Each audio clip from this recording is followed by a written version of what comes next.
My name is Celin. Today, I want to make a video for my tutorial task. So, today I want to talk about someone famous. Maybe you ever heard his name, but you don't know about his story. So, I'm just gonna tell you about his story today.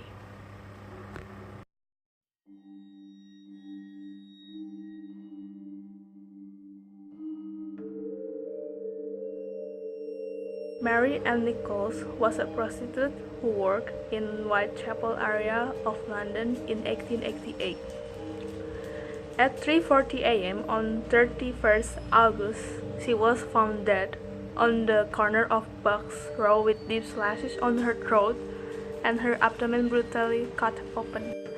This is the first of 5 murders that happened over 3 months from August to November 1888. The murders were of Mary Ann Nichols, Annie Chapman, Elizabeth Stride, Catherine Edelweiss, and Mary Jane Kelly. All of the victims were prostitutes in the Whitechapel area, and almost all displayed the same method of killing. One of the strangest things about the killing was that each body was missing vital organs when the police found the victim.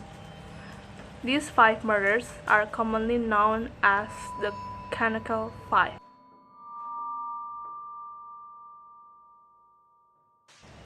So, who was the murderer? Since the murder in 1888, no one has been successful in identifying the culprit, although many people have been named as suspects. The problem the police faced was that there was very little in the way of crime scene investigation back then, unless the attacker left a personal item at the scene which could be tracked back to them, or if someone was able to give a detailed description of them, the police had a very little chance of finding the right person. The Ripper seemed to know this too. He planned his attacks to take the place at night and far away from any praying eyes. This is probably one of the reasons why he attacks the prostitutes. Back in the late Victorian era, prostitution was illegal and people selling themselves had to conduct themselves discreetly. Any customer would be led to a quiet area of the town where the woman knew they would not be interrupted by the police. But these quiet places were also a perfect setting for the murder. So, why was he called Jack the Ripper? His name came about through the newspaper. This was the first major murder story that had international appeal, so journalists will try everything to boost public awareness. One unscrupulous journalist wrote in the newspaper pretending to be the killer and signed the letter as Jack the Ripper. The name caught on because of the accuracy of the name with the gory details of the murders. Although the letter was later uncovered as fake, the world says the sensational name at the press had given the killer.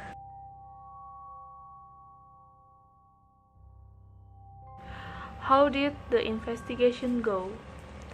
The mystery of the Ripper case has never been put to bed. Even to this day, people are still fascinated by it. This is why in 1986, the FBI created a detailed psychological profile of Jack the Ripper to see if they could find the culprit by looking through the records from the time. The profile took into account geographical situations, motives, required knowledge, and potential psychological attributes. Once the mold had been cast, all that was needed was to troll back through the case notes and reports to see if anyone who had been suspected fit with the profile. Someone did. So, who were the suspects?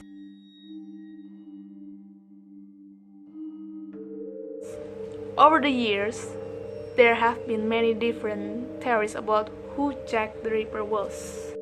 Some claim it was a Whitechapel mortician called Robert Mann, who examined the bodies after they had been found. One of the more outlandish theories is that it was the famous novelist Lewis Carroll, author of Alice in Wonderland, for making anagrams of the Jack the Ripper in his books. Some people also believe the Duke of Clarence, grandson of Queen Victoria, had a hand in it.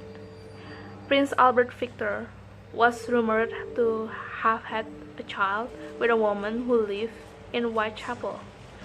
The belief is that the royal family and the government tried to remove any evidence of the child by killing it and anyone who knew about it.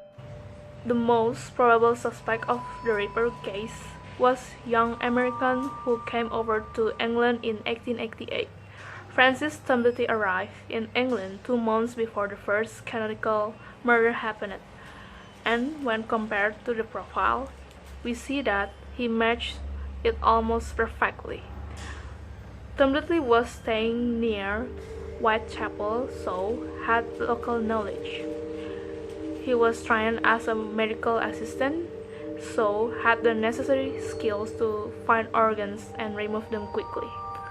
He left his wife when he found out she was a prostitute and was believed to harbor the hatred for a moment. This gave him a motive for the attack. Sadly, anyone who had evidence of who Jack the Ripper was is dead now.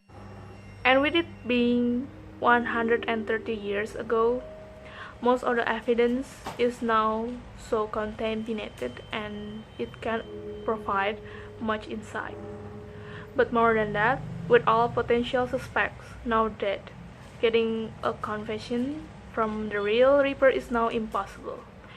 As a result of this, Jack the Ripper's real identity will almost certainly never be known. So that's the end of the video. Hope you like it, Mr. Ahmad.